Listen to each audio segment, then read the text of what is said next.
Capítulo 1. La historia de un curso de milagros. Una de las cosas interesantes acerca de cómo llegó a ser escrito un curso de milagros es el proceso mismo de cómo se escribió y la historia que lo rodea, pues proveen un ejemplo perfecto de los principios básicos del mismo. El mensaje central del curso es que la salvación llega en cualquier instante en que dos personas se unen para compartir un interés común o trabajar hacia una meta común. Esto siempre envolverá algún aspecto del perdón sobre el cual hablaremos más adelante. Las dos personas responsables del curso de milagros fueron Helen Schucman, quien falleció en febrero de 1981, y William Thetford. Ellos eran psicólogos del Columbia Presbyterian Medical Center en New York City, USA. Bill había llegado allí primero en 1958 y era el director del departamento de psicología. Helen se unió a él pocos meses después. Durante los primeros 7 años de su relación, tuvieron muchas dificultades el uno con el otro. Sus personalidades eran totalmente opuestas. Aun cuando en un nivel trabajaban muy bien juntos, en el nivel personal existía una gran tensión y ambivalencia. No solo existían dificultades debido a su propia relación, sino que tenían dificultades con otros miembros del departamento, con otros departamentos del Medical Center y en su trabajo en otras disciplinas con otros centros médicos. Era la atmósfera típica de una universidad o centro médico grande y Columbia no era distinta a ningún lugar de estos. El punto crucial surgió un día de primavera en 1965 cuando Helen y Bill tenían que cruzar la ciudad para ir al Cornell Medical Center, donde asistirían a una reunión interdisciplinaria corriente. Por lo general, estos eran asuntos muy desagradables, llenos de rivalidades y ofensas, algo común en un medio universitario. Helen y Bill también formaban buena parte de ello, juzgando y criticando a otras personas. Pero este día, justo antes de partir para la reunión, Bill, que era un hombre más bien callado y modesto, hizo algo fuera de lo usual. Le dio un discurso apasionado a Helen en el cual le dijo que él consideraba que tenía que haber una mejor forma de manejar estas reuniones y la clase de problemas que surgían en las mismas. Sentía que tenían que ser benévolos y menos duros en vez de ser tan competitivos y críticos. Igualmente inesperada y ajena a su carácter fue la respuesta de Helen. Ella estuvo de acuerdo y se comprometió con él a encontrar esa otra forma.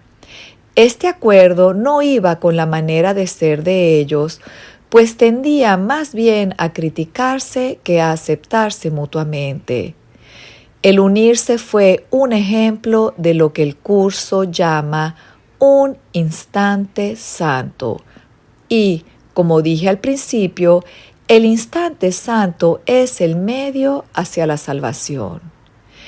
En un nivel del cual ninguno de ellos tenía conciencia, ese instante fue la señal que abrió la puerta a toda una serie de experiencias que Helen empezó a tener, tanto despierta como en sueños.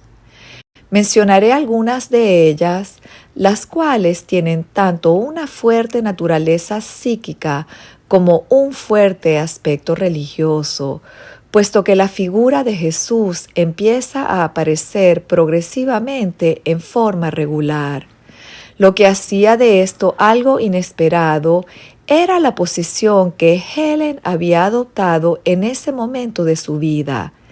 Ella estaba en sus 50 y había asumido el papel de atea militante, disfrazando astutamente su amargo resentimiento hacia un Dios que ella consideraba no había obrado bien con ella. Así que era agresiva hacia cualquier clase de pensamiento que ella juzgara dudoso o ambiguo e incapaz de ser estudiado, medido y evaluado. Ella era una psicóloga investigadora muy buena, tenía una mente aguda, analítica y lógica, y no toleraba ningún tipo de pensamiento que se desviara de eso. Desde que era niña, Helen tenía cierta capacidad psíquica como para ver cosas que no estaban ahí. Sin embargo, nunca le prestó mucha atención a eso, segura de que todos tenían esa habilidad. A una edad temprana tuvo una o dos experiencias místicas impactantes, a las que tampoco les prestó mucha atención. De hecho, apenas había mencionado hasta ahora tener todas estas experiencias. Por cierto, resultó sorprendente que ella empezara a tenerlas. Además, esas experiencias la asustaron muchísimo. Parte de ella temía volverse loca. Estas cosas no eran normales y si Bill no hubiera estado allí para apoyarla y animarla, creo que ella hubiera suspendido todo el proceso. Es importante reconocer lo fundamental que fue para Helen la ayuda y colaboración de Bill. De lo contrario, un curso de milagros jamás se hubiera escrito. Así que ya ustedes están viendo otro ejemplo del principio básico del curso. El mismo se repite una vez tras otra en formas distintas. La salvación es una empresa de colaboración. Al Arca de la Paz se entra de dos en dos. Nadie puede entrar en el cielo solo. Y juntos alzarán o no la alzarán en absoluto. Si Helen y Bill no se hubieran unido en esta empresa, no habría curso y no estaríamos reunidos hoy aquí para hablar sobre él. Toda una serie de experiencias que Helen tuvo durante el verano llegaron como en episodios. La misma le llegaba en segmentos durante la vigilia. No era un estado de sueño. La serie de experiencias empezó con ella caminando a lo largo de una playa desierta donde encontró un bote encallado en la arena. Se dio cuenta de que su trabajo era sacar el bote de la playa y tirarlo al agua. Sin embargo, no había forma en que ella pudiera hacerlo, puesto que el bote estaba demasiado encallado en la arena. En medio de esto apareció un extraño quien le ofreció ayuda. Entonces Helen observó que en el fondo del bote había lo que ella describió como un antiguo aparato receptor y proyector. Ella le dijo al extraño: «Quizá esto nos ayude», pero él dijo: «Todavía no estás lista para eso, déjalo ahí». Y él sacó el bote de la playa y lo tiró al agua. Cada vez que había problemas y mares tormentosos, este hombre siempre aparecía para ayudarla. Después de un tiempo, ella reconoció que el hombre era Jesús, aun cuando él no lucía como usualmente pensamos de Jesús.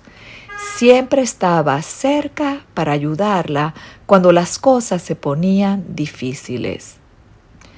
Finalmente, en la última escena de esta serie, el bote alcanzó su destino en lo que parecía un canal, donde todo era calmado, quieto y pacífico. Había una caña de pescar en el fondo del bote y al final del cordel, en el fondo del mar, había un cofre del tesoro. Él envió el cofre y se emocionó mucho porque en ese momento de su vida le gustaba mucho todo tipo de joyas y cosas bonitas. Anhelaba descubrir qué había en el cofre. Lo sacó, pero fue grande su desilusión cuando, al abrirlo, vio un libro negro grande.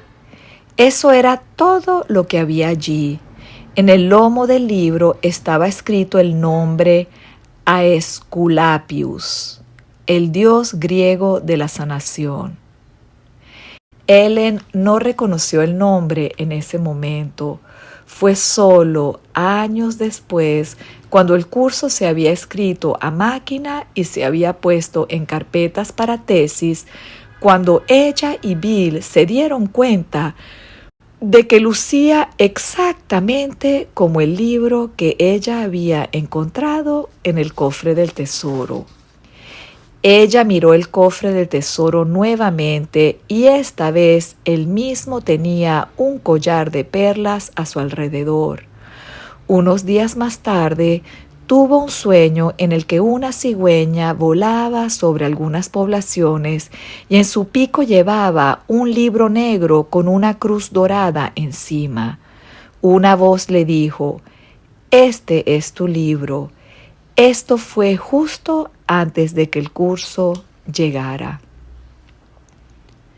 Hubo otra experiencia interesante en la cual Helen se vio a sí misma caminando hacia una cueva. Era una cueva muy antigua y en el piso había algo parecido a un pergamino del Torá con 2 varas a los lados, alrededor de las cuales estaba envuelto el pergamino. El Torá es la primera parte del Antiguo Testamento.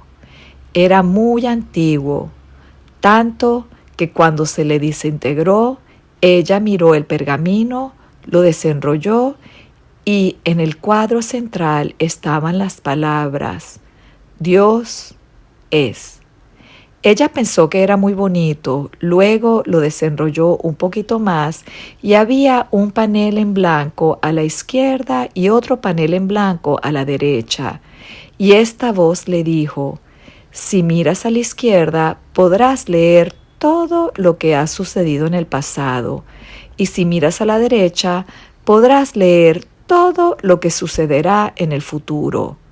Pero ella dijo: no, eso no me interesa. Todo lo que quiero es el panel central.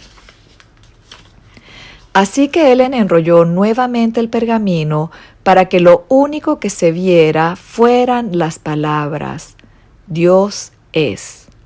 Entonces la voz le dijo: gracias, esta vez lo lograste. En ese momento ella reconoció que había pasado un tipo de prueba que evidentemente no había logrado pasar antes. Lo que esto realmente significaba era que ella había expresado un deseo de no hacer mal uso de la habilidad que tenía. En otras palabras, no utilizarla para ningún tipo de poder o curiosidad. Lo único que ella verdaderamente buscaba era el presente donde se encuentra Dios. Una de las lecciones del libro de ejercicios para estudiantes dice: decimos Dios es y luego guardamos silencio, porque no hay nada más que decir fuera de esas 2 palabras. Creo que ese pasaje se refiere a esta experiencia en la cueva. Existe un fuerte énfasis a través del curso en torno a la idea de que el pasado ya no existe y que no debemos preocuparnos por el futuro, que tampoco existe. Solo debemos ocuparnos del presente, puesto que este es el único lugar donde podemos conocer a Dios. Una anécdota final. Helen y Bill se dirigían a la Mayo Clinic en Rochester, Minnesota, para pasar un día estudiando cómo allí hacían las evaluaciones psicológicas. La noche anterior, él envió en su mente un cuadro muy claro de una iglesia que al principio ella creyó que era católica, pero luego se dio cuenta que era luterana. La vio tan claramente que la dibujó. Mientras la contemplaba en su visión, se convenció de que ella y Bill verían esta iglesia cuando su avión estuviera aterrizando en Rochester. Esta iglesia, pues, se convirtió en un símbolo muy poderoso de su cordura, pues para entonces dudaba de la misma, ya que realmente no podía comprender todas estas experiencias internas.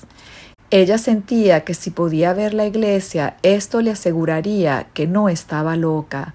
Sin embargo, cuando aterrizaron no vieron la iglesia. Helen se puso frenética, así que Bill contrató un taxi para que los llevara a cada iglesia en Rochester. Creo que había cerca de 26 iglesias en la ciudad, pero no encontraron la iglesia de Helen. Ella se encontraba muy molesta, pero no había nada más que hacer esa noche. Al día siguiente fue un día muy ocupado y por la noche regresaban a New York. Mientras estaban en el aeropuerto, Bill, que siempre era bueno para ese tipo de cosas, escogió casualmente un libro sobre Rochester que creyó le gustaría a Louis, el esposo de Helen. El libro contenía la historia de la Mayo Clinic y al hojearlo, Bill vio una lámina idéntica a la iglesia que Helen había descrito. Estaba en el viejo solar donde se encontraba la Mayo Clinic. Puesto que la iglesia había sido demolida para construir la clínica, Helen la había visto como sobrevolando, puesto que la iglesia ya no estaba allí. La estaba mirando hacia abajo en el tiempo. Esto la hizo sentir algo mejor, pero este no es el final del relato. Helen y Bill tenían que cambiar de avión en Chicago. Ya era tarde en la noche y estaban cansados.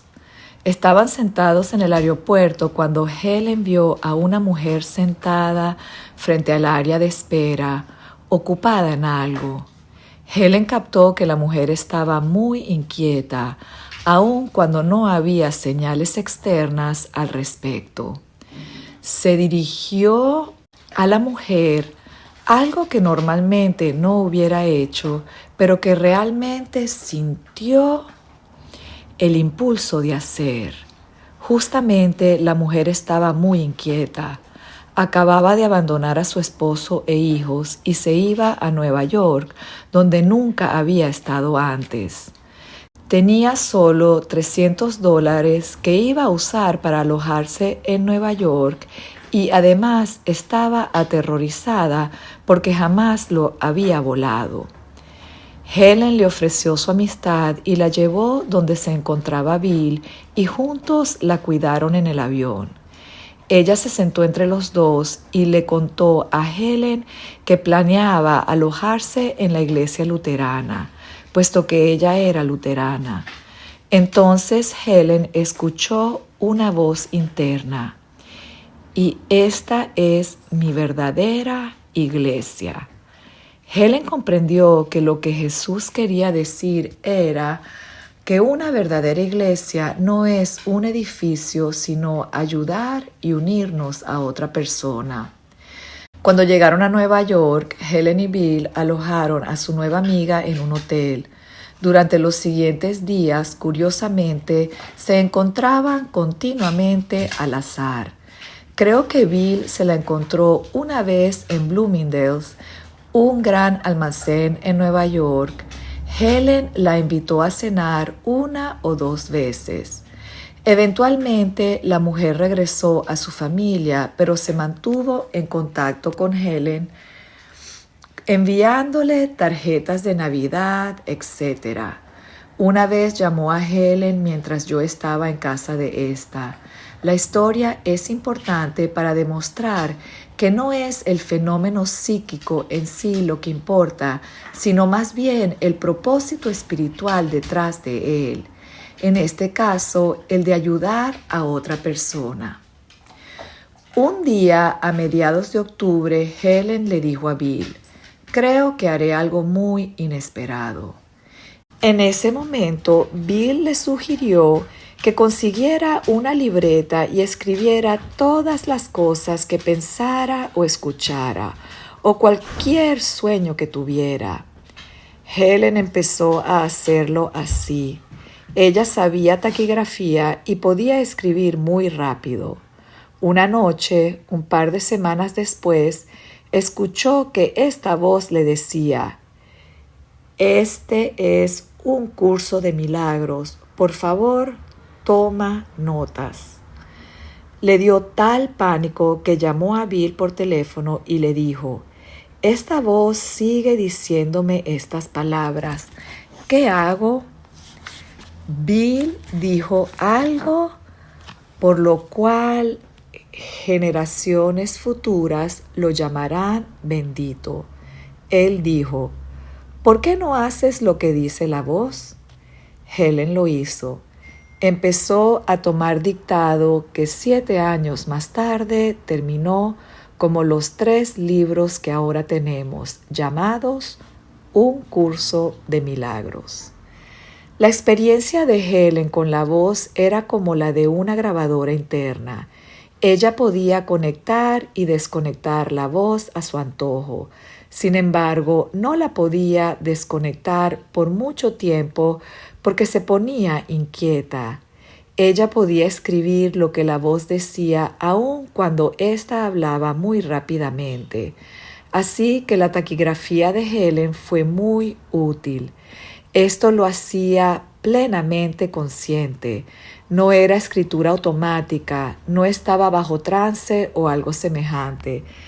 Podía estar escribiendo y si sonaba el teléfono, soltaba la pluma y atendía el asunto telefónico, y luego regresaba a escribir y continuaba donde había quedado. A menudo podía reanudarlo en el mismo lugar. Esto es aún más admirable cuando uno se da cuenta de que gran parte del curso está escrito en verso libre, sin rima, pentámetro yámbico. Ella hacía esto sin perder la métrica o el sentido de lo que estaba diciendo la voz. Tal vez lo que más asustaba a Helen era que la voz se identificaba a sí misma como Jesús. Gran parte del curso está escrito en primera persona, donde Jesús habla sobre su crucifixión. No puede haber duda alguna respecto a la identidad de la voz. Sin embargo, el curso dice que no es necesario creer que la voz es la de Jesús para beneficiarse de lo que dice un curso de milagros. Yo creo que resulta más fácil si lo creemos, de modo que no haya que hacer gimnasia mental mientras lo leemos. Pero no es necesario para poner en práctica los principios del curso. El curso mismo nos los dice.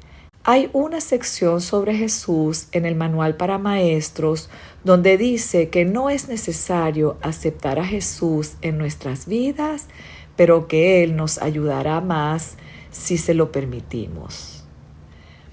En la mente de Helen no había duda de que la voz era la de Jesús, y esto le producía más miedo aún. Esta no era una experiencia feliz. Ella lo hacía porque en alguna forma consideraba que era lo que debía hacer. Una vez ella se quejó amargamente a Jesús: ¿por qué me escogiste? ¿Por qué no escogiste a una linda y santa monja o alguien parecido? Yo soy la última persona en el mundo que debería estar haciendo esto. Y le dijo: No sé por qué dices eso, porque después de todo lo estás haciendo. Ella no pudo discutir con él, puesto que ya lo estaba haciendo, y evidentemente era la selección perfecta para ello. Diariamente ella anotaba en su libreta de taquigrafía el dictado del curso. Al día siguiente, cada vez que el tiempo lo permitía en sus ocupados calendarios, le dictaba a Bill lo que había recibido y él lo pasaba a máquina. Bill ha dicho bromeando que por lo general tenía que tener un brazo alrededor de Helen para sostenerla mientras que escribía con el otro. Helen tenía gran dificultad aún para leer lo que había escrito. Así fue como se tomó originalmente un curso de milagros. Como dije, el proceso tomó aproximadamente un periodo de 7 años. El curso consiste de 3 libros. Como la mayoría de ustedes saben, un texto, un libro de ejercicios para estudiantes y un manual para maestros. El texto, que es el más difícil de leer de los 3 libros, contiene la teoría básica del curso. El libro de ejercicios para estudiantes consiste en 365 lecciones, una para cada día del año, y es importante puesto que es la aplicación práctica de los fundamentos del texto. El manual para maestros es un libro más corto y de los 3 libros es el más fácil de leer, puesto que consiste de respuestas a algunas de las posibles preguntas que alguien pueda hacerse. De hecho, es un buen resumen de muchos de los fundamentos del curso. Casi como un apéndice hay una sección de clarificación de términos, la cual se hizo unos años después de que el curso mismo se terminara. Era un intento de definir algunas de las palabras que se usan.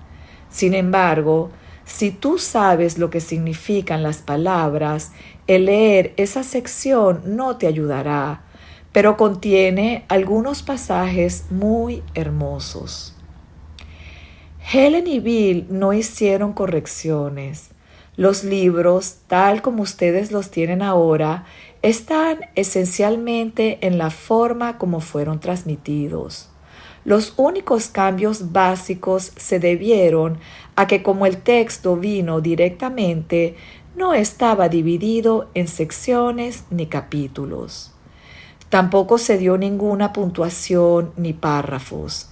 Helen y Bill hicieron el trabajo inicial de estructurar el texto. Cuando yo llegué en 1973, repasé todo el manuscrito con Helen. Toda la división y titulación la hicimos nosotros. El libro de ejercicios para estudiantes no tuvo problema porque venía en lecciones. El manual para maestros venía con preguntas y respuestas. Era en el texto donde básicamente existía el problema, pero frecuentemente el material original se dictaba en secciones lógicas, así que el dividirlo en secciones y capítulos no fue difícil. Sentíamos que a través de todo este proceso actuábamos bajo la guía de Jesús, así que todo lo que hicimos fue tal como Él lo quería. Cuando se inició el curso había gran cantidad de material personal para Helen y Bill, con el fin de que comprendieran lo que estaba sucediendo y cómo ayudarse mutuamente. Esto incluía gran cantidad de material para facilitarles el aceptar lo que se les estaba dando.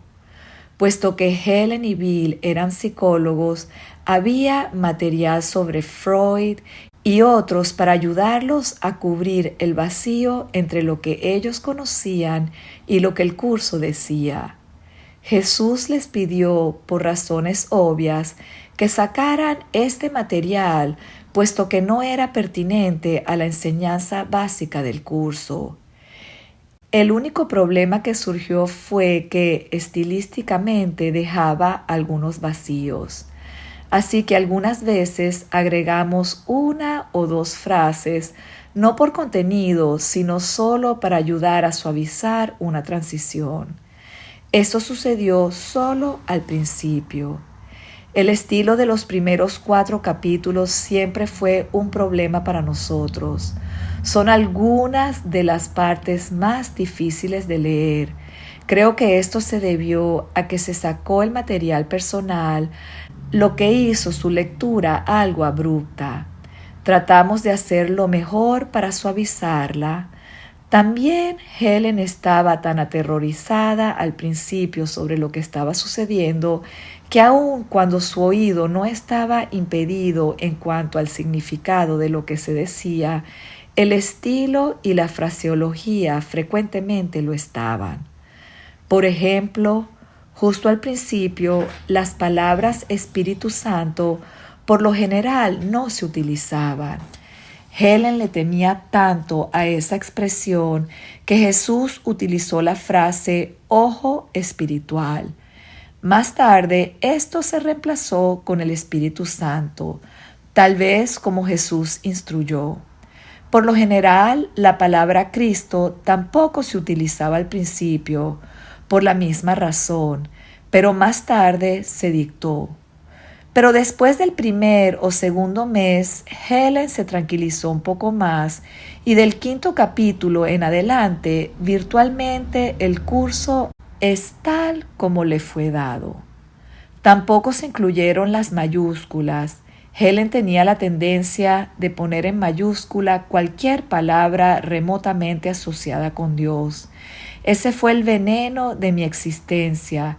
¿Qué palabras deberían ir con mayúscula y cuáles no? Sin embargo, había ciertas palabras sobre las cuales Jesús insistía que debían ir con mayúscula con el fin de ayudar a la comprensión. Helen, quien era una editora muy buena y compulsiva con publicaciones sobre investigación, se veía tentada a cambiar ciertas palabras para ajustarlas a sus propias preferencias estilísticas, pero siempre se le dijo que no lo hiciera y ella no lo hizo. Esto exigía gran fuerza de voluntad. Hubo ocasiones en que cambió palabras, sin embargo, ella tenía una memoria admirable y podía recordar cuándo lo había hecho.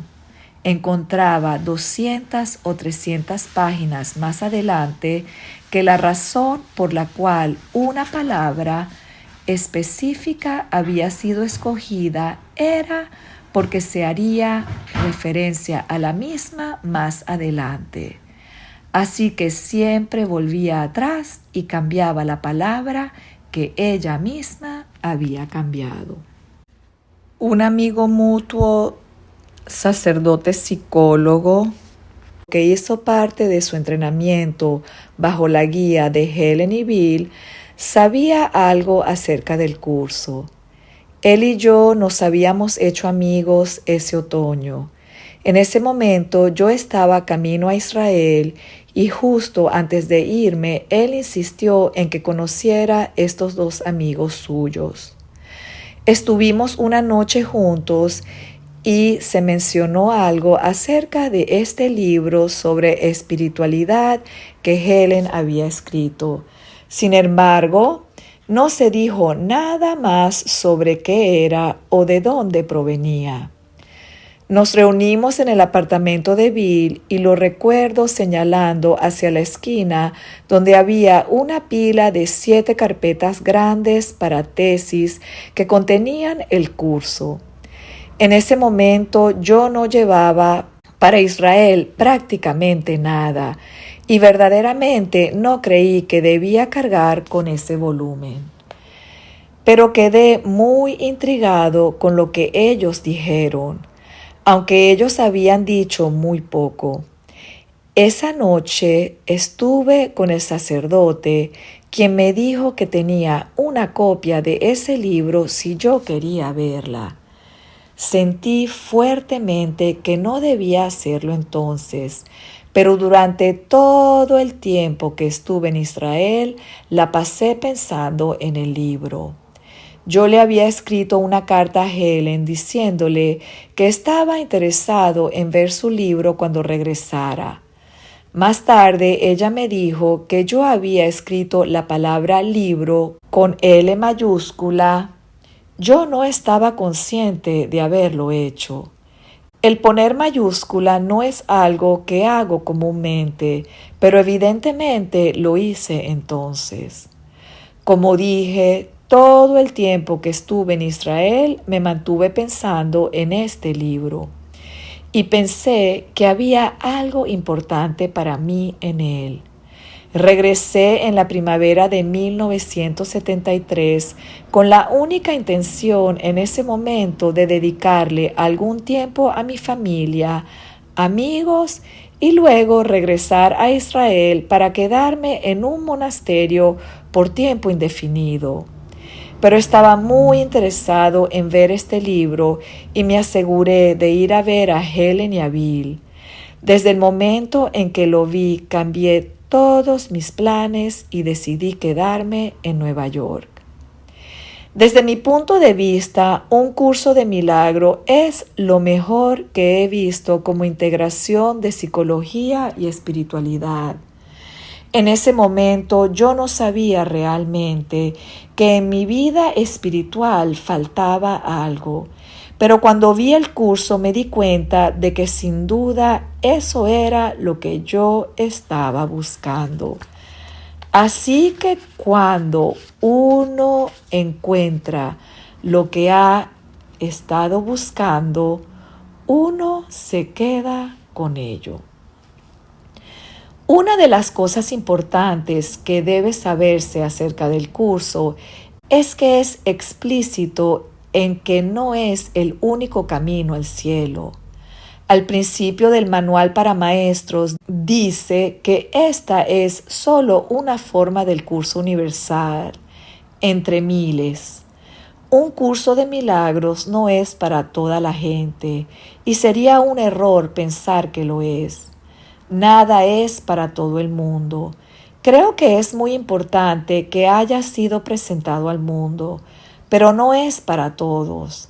A aquellos para quienes no sea el camino, el Espíritu Santo les dará algún otro.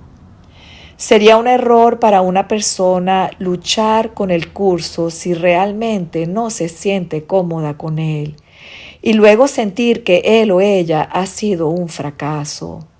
Eso sería realmente ir en contra de todo lo que el curso mismo plantea. El propósito del curso no es hacer que la gente se sienta culpable, sino todo lo contrario. Pero para las personas para quienes este es el camino, resulta valioso el esfuerzo que conlleva estudiarlo. P. Creo que hay mucha gente que lo empieza, pero existe una resistencia tremenda. R. Absolutamente correcto. En realidad, si alguien ha estudiado el curso sin haber tenido el impulso en algún momento de arrojarlo por la ventana o echarlo al inodoro o lanzárselo a alguien, probablemente no está haciendo el curso. Hablaremos más adelante y en más detalles sobre las razones por qué pasa esto, pero la razón general es que un curso de milagros va contra todo lo que creemos y no hay nada a lo que nos aferremos con más tenacidad que a nuestro sistema de pensamientos, estemos correctos o no. Hay una línea en el curso que pregunta: ¿preferirías tener razón a ser feliz? La mayoría de nosotros preferiríamos tener la razón a ser felices. Así que el curso verdaderamente va contra esto y se esmera en demostrar cuán equivocado está el ego. Debido a que nos identificamos mucho con este ego, pelearemos contra este sistema. Lo digo muy en serio cuando digo que debe haber algo más si en algún punto u otro un estudiante no ha puesto resistencia o no ha tenido dificultad con él. Cuando el curso se comenzó a poner por escrito, literalmente solo existía un puñado de personas que sabían de él, ni siquiera un puñado. Tanto Helen como Bill lo manejaban como si fuera un secreto profundo, oscuro y culpable. Casi nadie entre los miembros de su familia, amigos y colegas sabía nada al respecto.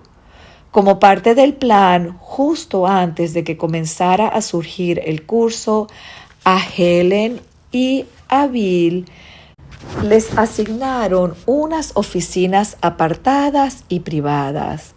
Ellos pudieron sacar todo este material sin que esto interfiriera con su trabajo, a pesar de que durante ese periodo estaban extremadamente ocupados. Sin embargo, nadie sabía lo que ellos estaban haciendo. Literalmente lo mantuvieron en el armario como un secreto bien guardado, y este era el caso cuando yo me uní a ellos. El primer año que estuve con Helen y Bill lo dedicamos a repasar todo el manuscrito hasta que todo quedara como debía ser. Se verificaron todos los títulos y Helen y yo revisamos todo palabra por palabra. Este proceso tomó cerca de un año y cuando se terminó el manuscrito lo mecanografiamos nuevamente. Así que cerca de finales del 1974 o principios del 1975, el curso completo estaba listo. No sabíamos para qué estaba listo. Aún estaba en el armario, por así decirlo, pero sabíamos que estaba listo. En la primavera de 1975 apareció la siguiente persona, y esta fue Judith Scotch. Cómo apareció es una historia interesante que no trataré ahora, pero lo inesperado llevó a lo inesperado. Y ella apareció con Douglas Dean. Algunos de ustedes conocen a Douglas, quien era un famoso parapsicólogo. Llegaron al Medical Center una tarde, aparentemente con otros fines. Sentimos que debíamos compartir el curso con Judy y Douglas, lo cual hicimos. En ese momento fue casi como si éste hubiera saltado de nuestras manos y cayera en las de ella para el siguiente paso. Eventualmente, esto llevó a la publicación del curso. Nosotros no éramos expertos en eso y no sentíamos que fuera nuestra responsabilidad. Sin embargo, pensamos que nuestra responsabilidad era ver que pasara a las manos de la persona adecuada y que esto tenía que hacerse en la forma correcta, pero que nosotros no seríamos los agentes para ello. Este fue el papel de Judy y ella lo asumió muy bien. Se darán cuenta de que en los libros aparece 1975 como la fecha de derechos literarios, aun cuando los libros no se imprimieron sino hasta el 1976. Ese verano, un amigo de Judy en California hizo una tirada en fotocopia del curso y así se imprimieron 300 copias del mismo. Un curso de milagros no se imprimió en la forma como ustedes lo tienen, sino hasta 1976. Y eso fue milagro tras milagro. Verdaderamente fue milagrosa la forma tan rápida como sucedió todo. Los libros estuvieron listos en junio de 1975 y ahora, en 1989, están en su 26ª edición. The Foundation for Inner Peace publica y distribuye un curso de milagros. El curso no fue un movimiento o religión, no es otra iglesia. Es más bien un sistema a través del cual los individuos pueden encontrar su propio camino hacia Dios y practicar sus principios. Como la mayoría de ustedes sabe, existen grupos a través de todo el país que surgen espontáneamente y siempre consideramos muy importante que no hubiera organización de clase alguna que funcionara como cuerpo autoritario. Ninguno de nosotros quería ser colocado en el papel de gurú. Helen fue siempre muy clara al respecto. La gente quería venir y casi literalmente sentarse a sus pies, y ella casi les pisaba las cabezas. Ella realmente no quería que la hicieran parte de la figura central del curso. Ella sentía que la figura central de un curso de milagros era Jesús o el Espíritu Santo, y así era como tenía que ser. Eso era muy importante para ella. Cualquier otra cosa era levantar una estructura eclesiástica y esa sería la última cosa en el mundo que quería el autor del curso. P. ¿Cómo pudieron estas personas sostenerse económicamente durante todos estos años? R. Tanto Helen como Bill tenían trabajos de tiempo completo y yo tenía un cargo de medio tiempo en el Medical Center, además de una práctica de psicoterapia de medio tiempo. Yo podía atender mis responsabilidades con rapidez, así que el resto del tiempo Helen y yo lo dedicábamos a editar el curso y a hacer lo que tenía que hacerse. Todo se hizo durante nuestro tiempo libre, pero creo que en ese momento nuestros trabajos eran nuestro tiempo libre. Sin embargo, mientras el curso salía a la luz, Helen y Bill estaban excesivamente ocupados con sus distintas responsabilidades. P. ¿Se ha dicho algo alguna vez acerca del tiempo en que vino? ¿Por qué llegó en esta época? R.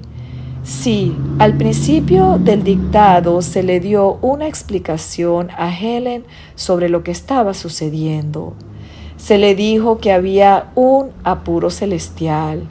Jesús le dijo que el mundo estaba en muy malas condiciones, lo cual es obvio para cualquiera que le eche un vistazo. Esto fue a mediados de los años 60 y el mundo parece que está en peores condiciones ahora. La gente tenía grandes dificultades y se les estaba pidiendo a algunos que aportaran sus capacidades particulares hacia este apuro celestial, como ayuda para que las cosas salieran bien en el mundo. Helen y Bill fueron solo dos de los muchos que estaban aportando sus capacidades específicas con este fin. Durante los últimos 15 años ha habido una proliferación de material que se dice ha sido inspirado. El propósito de todo esto es ayudar a cambiar de pensamiento de las gentes respecto a la naturaleza del mundo. Repito, un curso de milagros es solo uno de los muchos caminos. Eso es importante. La razón por la cual hago énfasis en esto se debe al problema más difícil que trata el curso, sobre el cual hablaremos más adelante: las relaciones especiales. Es muy tentador formar una relación especial con el curso y hacerlo algo realmente especial en un sentido negativo. Cuando hablemos acerca de esto más tarde, lo verán más claro.